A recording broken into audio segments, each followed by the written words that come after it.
여러분 안녕하십니까? 광주 MBC 뉴스투데이 시작합니다. 먼저 오늘의 주요 뉴스입니다. 국민의힘이 김포시 서울 편입안이 국가 균형 발전에 역행한다는 비판을 받자 이걸 광주와 부산에서도 해보자고 제안했습니다. 하지만 진정성을 보이려면 서울보다는 지역 먼저 추진해야 한다는 지적입니다. 5.18 민주화 운동의 산 증인인 윤공희 대주교의 100세를 축하하는 행사가 열렸습니다. 윤 대주교는 시민들의 힘으로 민주화를 이뤄왔다며 감사 인사를 전했습니다. 광주 나주간 광역철도 노선 변경을 둘러싼 광주시와 전라남도 사이의 갈등이 커지고 있습니다. 광주의 한 대안학교 학생들이 수업 시간에 영화를 만들었는데 이 영화가 대한민국 청소년 미디어 대전에서 대상을 차지했습니다. 5.18 민주화 운동의 산 증인인 윤공희 대주교의 100세를 축하하는 행사가 열렸습니다. 민주주의와 자유인권을 위해 헌신한 윤 대주교는 자신보다는 시민들의 힘으로 민주화를 이루어왔다며 감사 인사를 전했는데요. 자신은 칭찬이나 영광받을 사람이 못 된다며 스스로를 한껏 낮췄습니다. 보도에 천홍희 기자입니다. 윤공희 대주교가 가수 은희의 노래를 따라 부릅니다. 함께 부르자는 즉석 제안에 마이크를 잡고 큰 소리로 노래합니다.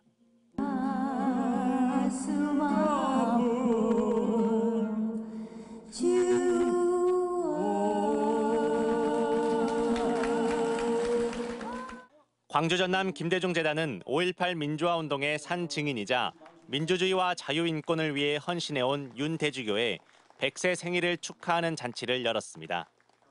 1924년 11월 8일 평남 진남포에서 태어나 올해로 한국 나이 100살이 된 윤공희 대주교는 1973년 광주 대교구장을 맡으며 광주와 인연이 시작됐습니다.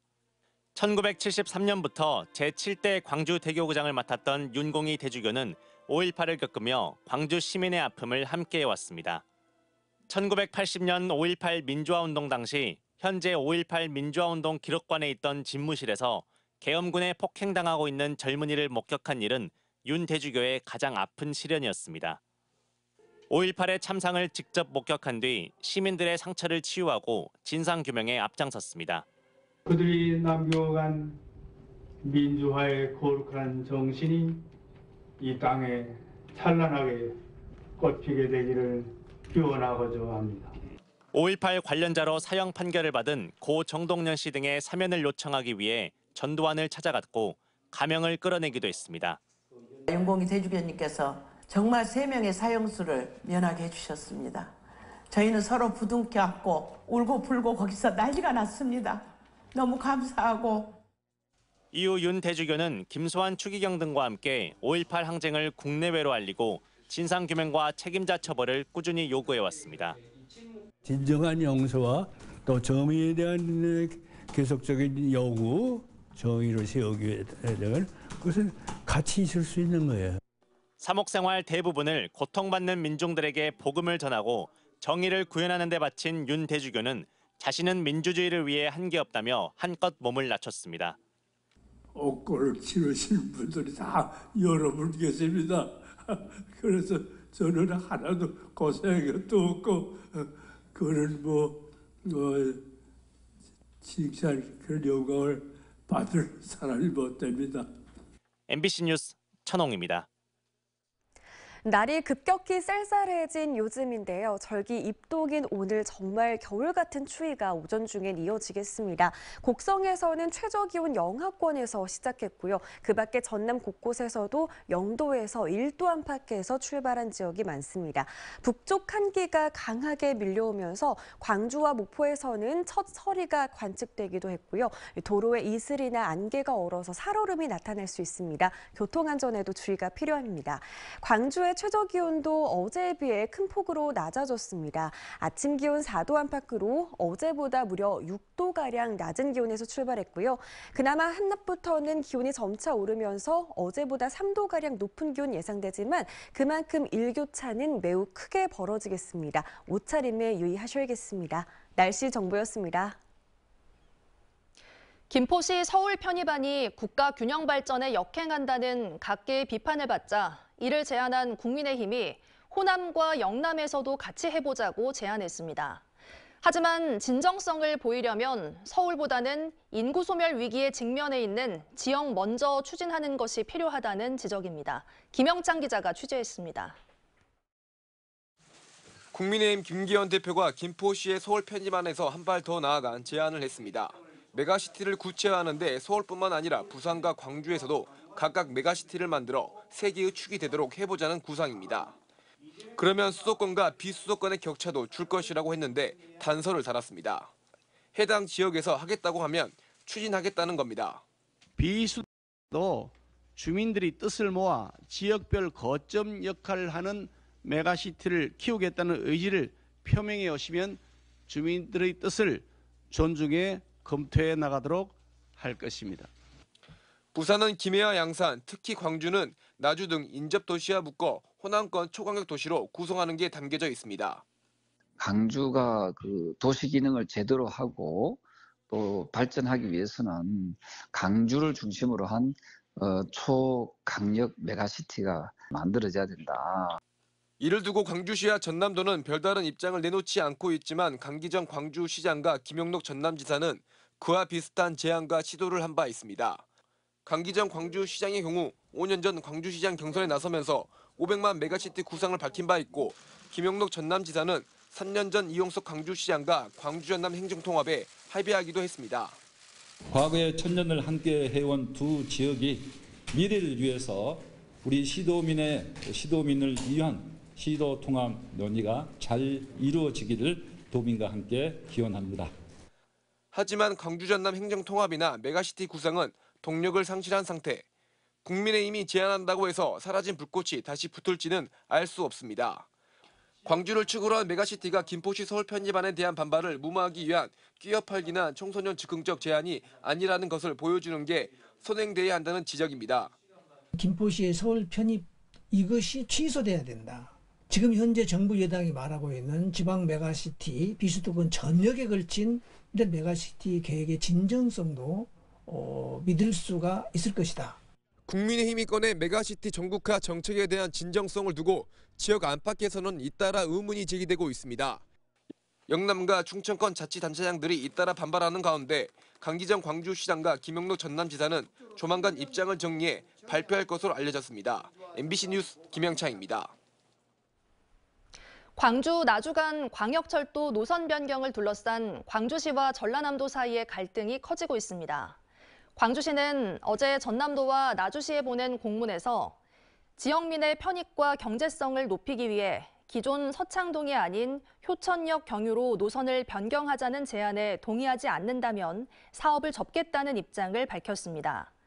광주시의 이 같은 입장 표명은 전라남도가 현재 예비 타당성 조사 중인 노선으로 신속하게 통과되는 것이 바람직하다는 입장을 고수하며 나온 것으로 두 자치단체 간의 갈등이 점차 커지는 모양새입니다.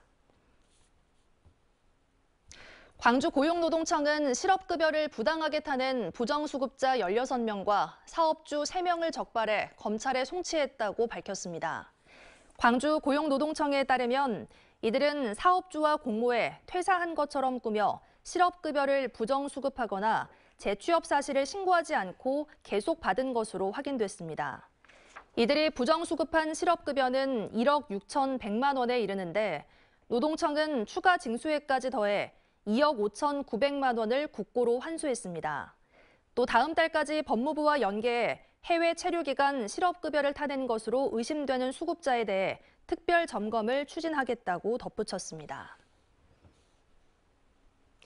2천여 세대 규모의 대단지 아파트에서 정화조 누수가 발생해 주민들이 단수 등 불편을 겪었습니다. 광주 동구에 따르면 어제 오후 5시쯤 광주시 동구 계림동의 한 아파트 단지 지하 정화조에서 누수가 발생했습니다. 정화조에서 흘러나온 오수가 지하 주차장으로 흘러들어 주차 차량 한 대가 피해를 받고 배수 작업을 위해 5시간가량 급수가 중단되면서 주민들이 불편을 겪었습니다.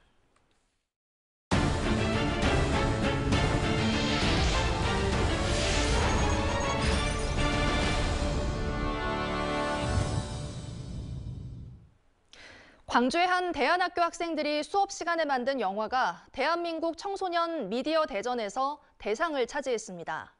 이 영화는 시나리오 작성에서부터 연출과 연기, 촬영과 편집까지 모든 과정을 학생들의 손을 거쳐 탄생했는데요. 조연성 기자가 소개합니다. 야, 지금까지 안 해본 거 있었냐? 난 이거 괜찮은데. 모르겠다. 니네 알아서 해라. 그래, 그러면 뭐 내일부터 그렇게 하는 걸로 하고. 전학을 온 친구와의 짧은 만남. 이후 단짝이 된 새 친구의 우정과 갈등. 그리고 이별과 재해까지. 영화 똥단지는 청소년 주인공들의 미묘한 감정 변화를 섬세하면서도 독특한 시선으로 풀어냈다는 평가와 함께 2023 청소년 미디어 대전 영화 부분 대상 수상작이라는 영예를 안았습니다. 영화를 만든 이들은 철학 인문학 중심의 대안학교인 지혜학교 학생 11명. 이들은 지난 1년 일주일에 2시간씩의 학교 수업 참여 결과물로 또래 쟁쟁한 예술고 학생들이 만든 작품들을 제쳤습니다. 때마침 히말라야에서 이동 학습 중인 학생들은 휴대폰으로 찍은 수상 소감 영상을 보내왔습니다. 영화 찍느라 다 같이 고생해준 저희 스태프들이랑 배우들, 그리고 저희 도와주신 선생님들, 그리고 뭐 그 외에 도움을 주신 여러분들 다 감사하고요. 유튜브로 대표되는 영상 미디어의 시대. 중고 통합 과정을 운영하는 이 학교는 고교 1학년 학생들이 수업 과목으로 영화를 선택할 수 있도록 해 영화라는 매체를 통한 자기 표현의 방법과 협업의 가치에 대해 가르치고 있습니다. 내가 내 역할을 소화를 해내야만 우리의 결과물이 나오는 그런 경험을 할 수 있다. 그런 것에 의의가 있겠다라고 생각을 해서 교육과정이 있습니다. 23년 역사를 자랑하는 대한민국 청소년 미디어 대전에는 올해 영상과 사진 부문 등에서 400여 작품이 출품됐고 똥단지를 비롯한 수상 작품들은 미디어 대전 온라인 상영 전시관에서 감상할 수 있습니다. MBC 뉴스 조연성입니다. 21대 국회 활동 기간이 6개월여밖에 남지 않았습니다. 그런데 국회에 발의된 여순사건 특별법 개정안의 대부분이 처리되지 않고 있어 이대로 폐기되는 것 아니냐는 우려가 커지고 있습니다. 보도에 문영철 기자입니다. 올해 7월 국회를 통과한 여순사건 특별법 개정안입니다. 과거 진실화해위원회에서 피해 사실이 확인된 경우 등에는 따로 신고서를 제출하지 않아도 희생자로 결정할 수 있도록 했습니다. 유족들의 불편을 줄이고 신고 누락에 따른 불이익도 막을 수 있는 길이 열린 겁니다. 하지만 나머지 개정안들은 논의가 지지부진합니다. 지난 2021년 발의된 특별법 개정안. 희생자와 유족의 명예회복을 위해 10월 19일을 국가기념일로 지정하는 내용인데 2년 3개월째 상임위원회에 계류 중입니다. 재산상의 피해를 보상하기 위한 개정안도 잇따라 발의됐지만 역시 소위원회로 넘어간 이후 진척이 없는 상태입니다. 특히 누명을 쓰고 억울하게 희생된 사람들이 일괄적으로 무죄를 선고받기 위해서는 직권 재심이나 특별 재심이 필요한데 법이 개정되지 않아 유족들이 일일이 재심을 신청해야 하고 신청할 유족이 없는 경우에는 재판조차 받을 수 없는 상황이 계속되고 있습니다. 국가기록원에 가서 유족이 그때 당시 어떤 형을 받았다거나 또 그런 사항을 갖다 체크를 해야 그 신청 가능합니다. 아주 번거롭습니다. 이 밖에도 생활지원금 지급 대상을 유족까지 확대하거나 진상규명 조사 기한과 보고서 작성 기한을 연장하는 개정안들이 기약 없이 표류하고 있습니다. 형식적으로 그냥 발의 건수 올리려고 하는 것 아니냐 이런 생각도 좀 들고요. 올해 안에라도 빨리 그 법안들이 좀 정리가 돼가지고. 국회에 발의됐지만 아직 본회의의 문턱을 넘지 못한 여순사건 특별법 개정안은 모두 9건. 앞으로 남은 6달 안에 처리되지 않으면 21대 국회 임기 만료와 함께 자동으로 폐기됩니다. MBC 뉴스 문형철입니다. 국민의힘이 대유이니아 사태로 피해를 보고 있는 광주 지역 협력업체 구제를 하기 위해 광산구를 고용위기 특별지원지역 등으로 지정하는 방안을 신속하게 추진하겠다고 밝혔습니다. 유이동 국민의힘 정책위 의장은 어제 광주에서 간담회를 주재하고 협력업체 공장 재가동을 위한 선제적인 금융 지원을 약속하며 최대 3개월이 소요되는 특별지역 지정 검토 기간을 단축해서 올해 안에 결론이 나도록 노력하겠다고 강조했습니다. 민선 8기 광주시의 역점 사업인 Y프로젝트 구상안이 수질 개선이라는 본래 목적보다 토목공사에 치우칠 수 있다는 지적이 제기됐습니다. 광주시의회 박필순 최은지 의원은 어제 광주시 행정사무 감사를 통해 수질 개선과 여가시설 구축 세부안 모두 미흡한 관련 토목공사는 2026년, 수질 개선은 2030년이 목표라며 사업의 본말 전도가 우려된다고 꼬집었습니다.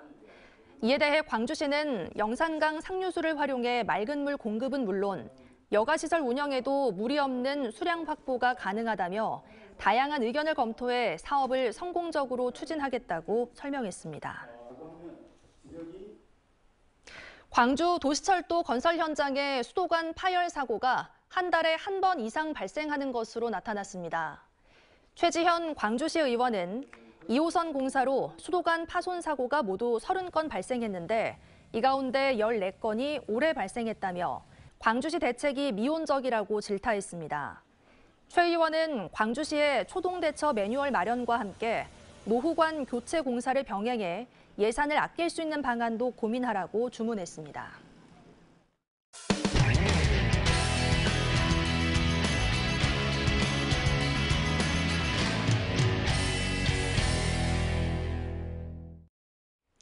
경상북도 경주와 울진, 영광과 고리 등 국내 원전 인근에서 살며 갑상선 암에 걸린 환자와 가족 2,800여 명이 한수원을 상대로 낸 피해 보상 소송에서 1, 2심 모두 패소했습니다.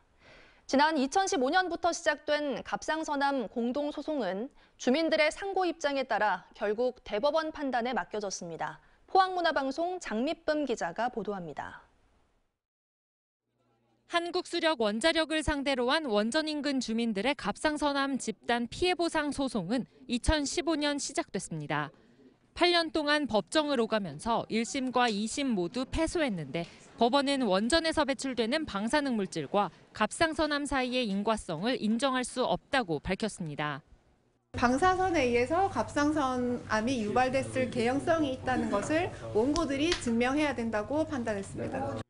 주민들은 대법원에 제출한 상고 이유서에서 주민들의 방사능 물질 노출량은 공법상 규제 기준을 넘어선다고 주장했습니다. 1980년 고리 1호기 환경방사능 종합평가에 따르면 1979년 유아의 액체 갑상선 피폭설량은 0.296mS로 분석됐는데 주민들은 이것이 미국 원자력 규제위원회가 규정한 연간 일반인 액체 피폭설량 허용 기준 0.1mS를 3배가량 초과했다고 주장합니다. 또 같은 자료에 따르면 1978년 1월에 측정된 요오드 131의 수중 농도 측정치는 당시 원자력법 방사선 수량 규정이 정하고 있는 허용 수중 농도를 100배 초과했다고 주장합니다. 당시 국가가 만든 방사선 수량 규정에 정한 그 농도를 2자릿수나 초과를 했어요. 명백히 이게 위법인데 70dB 넘는 소음이 나오면 손해배상 책임이 인정되는 이치처럼 이렇게 국가가 정한 허용 농도를 위반했기 때문에 또한 1990년대 공식적인 피폭 설량 수치가 서로 불일치하는 등 수십 년간 원전 운영이 모두 투명하게 이루어진 것은 아니라고 지적했습니다. 집단 소송에 나선 주민들은 평균적으로 원전에서 7.4km 거리에서 19년 넘게 거주하며 피해를 입어왔다고 밝혔습니다. 국민으로서 인정을 못 받고 있잖아. 이렇게 피해를 보고 있으면서도 재산상이나 건강상이나 모든 피해를 보고 있으면서도 이거 누구 하나 책임질 사람도 없고 이해해 줄 사람도 없고 도와주는 사람도 없고. 앞서 고등법원은 주민들이 주장하는 법적 기준은 인정할 수 없다며 원전 인근 주민들의 피폭 설량은 일반인에 대한 설량 한도인 연간 1mS나 자연 방사선 피폭 설량 연간 2.4mS보다 훨씬 낮다는 점 등을 들어 손해배상 요구를 받아들이지 않았습니다. MBC 뉴스 장미쁨입니다. 전주시가 주차난을 해소하겠다며 종교시설이나 아파트 주차장을 활용한 부설 주차장을 마련하고 있는데요. 정작 주차 차량이 몰리는 저녁 시간대나 주말에는 사용이 제한되고 있어 당초 취지에 어긋나는 게 아니냐는 지적입니다. 전주문화방송 정자형 기자가 취재했습니다. 대단지 아파트와 빌라가 몰려 있어 매일같이 주차난이 발생하는 전주의 한 주거 밀집 지역. 인근 종교시설을 활용한 부설 주차장이 있지만 이용하는 사람은 많지 않습니다. 주차를 하려는 차량이 몰리는 퇴근 시간대에는 정작 주차장을 사용할 수 없기 때문입니다. 차 이 도로에다가 다 놓는다고, 이 도로 가상에다가. 이제 퇴근 시간대는 다 거기에. 아, 그렇지. 낮에는 다들 이제 일 나가니까 뭐 차 들 사람들이 별로 없지. 밤에 조금 열어놔줘야 하는데 그것은 안 돼. 요즘 안 되니까. 다른 부설 주차장도 상황은 마찬가지. 이용 시간이 제한돼 있거나 저녁에는 아예 출입을 할 수 없도록 차단기 등이 설치돼 있습니다.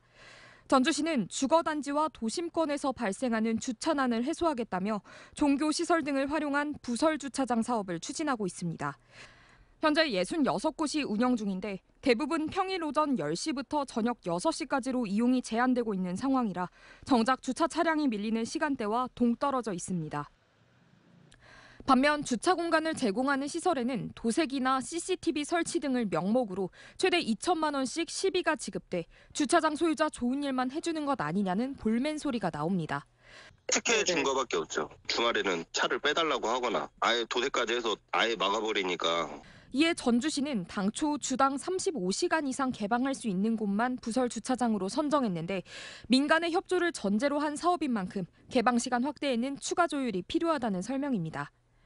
만약 그렇게 되면 교회나 이런 곳에서 제일 주류를 이루고 있는 게 종교시설인데 못 들어옵니다. 노는 주차장을 활용해 도심 주차난을 해소하기 위해 마련된 부설 주차장 지원제도.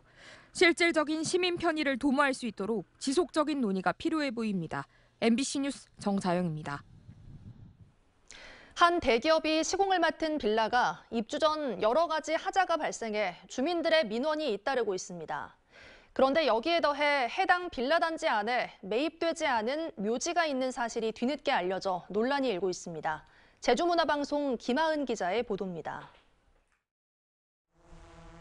최근 준공 허가를 받고 입주를 시작한 제주 시내 한 빌라 단지. 단지 한가운데 흙밭이 휑하게 방치돼 있습니다. 옆에는 조경용 나무와 잔디가 잘 가꿔져 있지만 아직 이 땅만 아무것도 없이 공터로 남아 있습니다. 입주민들은 물론 시행사도 함부로 손댈 수 없는 사유지이기 때문입니다. 처음에 저희는 그 모델하우스라든지 이런 광고 팜플렛 이런 데에서는 그곳이 그 잔디 내지는 뭐 조경 이런 공간인 줄 알고 놀이터의 일부라고 알고서는 이제 다들 분양을 받았는데 너무 놀랐죠. 그러니까 몰랐던 사실이 있었으니까. 단지 내 사유지가 있었음에도 입주민들은 계약 당시 시행사 측으로부터 어떠한 설명도 듣지 못했다며 불만을 제기합니다. 더군다나 해당 사유지가 묘지라는 사실은 입주자들이 등기부등본을 직접 떼고서야 알게 됐습니다. 그게 뭐 맹지라고는 말하는데 그게 묘지로 남아있는 부분이어서 그분들이 그 소유자분들이 뭐 어떻게 출입을 할 수 있을지는 모르겠지만 걸어서 들어오는 거는 저희가 막을 수가 없는 거잖아요. 시행사 측은 공사를 시작할 당시에는 주인을 찾을 수 없는 무연고 묘지였고 공사 중에 땅 주인이 등기를 등록했지만 매입 의사를 밝히지 않아 사유지로 남겨둘 수밖에 없었다고 설명했습니다. 또 입주자 공고문에 묘지 관련 내용이 있어 입주자들이 충분히 알 수 있었다고 밝혔습니다. 입주자들은 시행사가 계약상 중요한 사실을 구두로 설명할 의무를 지키지 않았다며 손해배상 청구 소송을 검토하고 있어 논란은 더 커질 것으로 보입니다. MBC 뉴스 김하은입니다. 절기 입동인 오늘 오전 중에는 정말 겨울처럼 추운 날씨가 이어지겠습니다. 곡성에서는 영하권의 날씨로 시작했고요. 그 밖에 전남 지역에서도 0도에서 1도 안팎에서 출발한 지역이 많습니다. 북쪽 한기가 강하게 밀려오면서 광주와 목포에서는 첫 서리가 관측되기도 했는데요. 광주의 경우 평년보다 3일 늦었고요. 작년보다는 20일가량 늦게 관측이 됐습니다. 또 한편 날이 춥다 보니 도로에 안개나 하거나 이슬이 얼어붙어서 살얼음이 나타날 수 있습니다. 교통안전에 각별한 주의가 필요하겠습니다. 광주의 기온도 큰 폭으로 내림세를 보였습니다. 아침 기온 4도 안팎에서 출발하면서 어제보다 무려 6도가량 낮은 기온 보였고요. 한낮 기온은 18도로 낮 동안에는 기온이 점차 오르면서 추위가 조금 풀리겠습니다. 그만큼 일교차는 크게 나겠습니다. 대부분 지역에서 대체로 맑은 날씨가 예상됩니다. 담양의 현재 기온 0도 안팎에 머물면서 추운 날씨 이어지고 있습니다. 한낮 기온은 대부분 지역에서 18도 안팎으로 낮 동안에는 심한 추위 없겠습니다. 일교차가 매우 크겠습니다. 곡성 영하 0.6도에 머물러 있는 가운데 한낮 기온은 무려 19도까지 오르겠습니다. 바다의 물결은 전해상에서 최고 1.5m로 잔잔하게 일겠습니다. 내일은 약한 비가 지나겠고요. 모레부터 다시 기온이 낮아지면서 날이 추워지겠습니다. 날씨 정보였습니다. 뉴스 마칩니다. 시청해주신 여러분 고맙습니다. 언제 어디서나 내 손안의 뉴스. 광주 MBC 뉴스 유튜브 구독으로 함께하세요.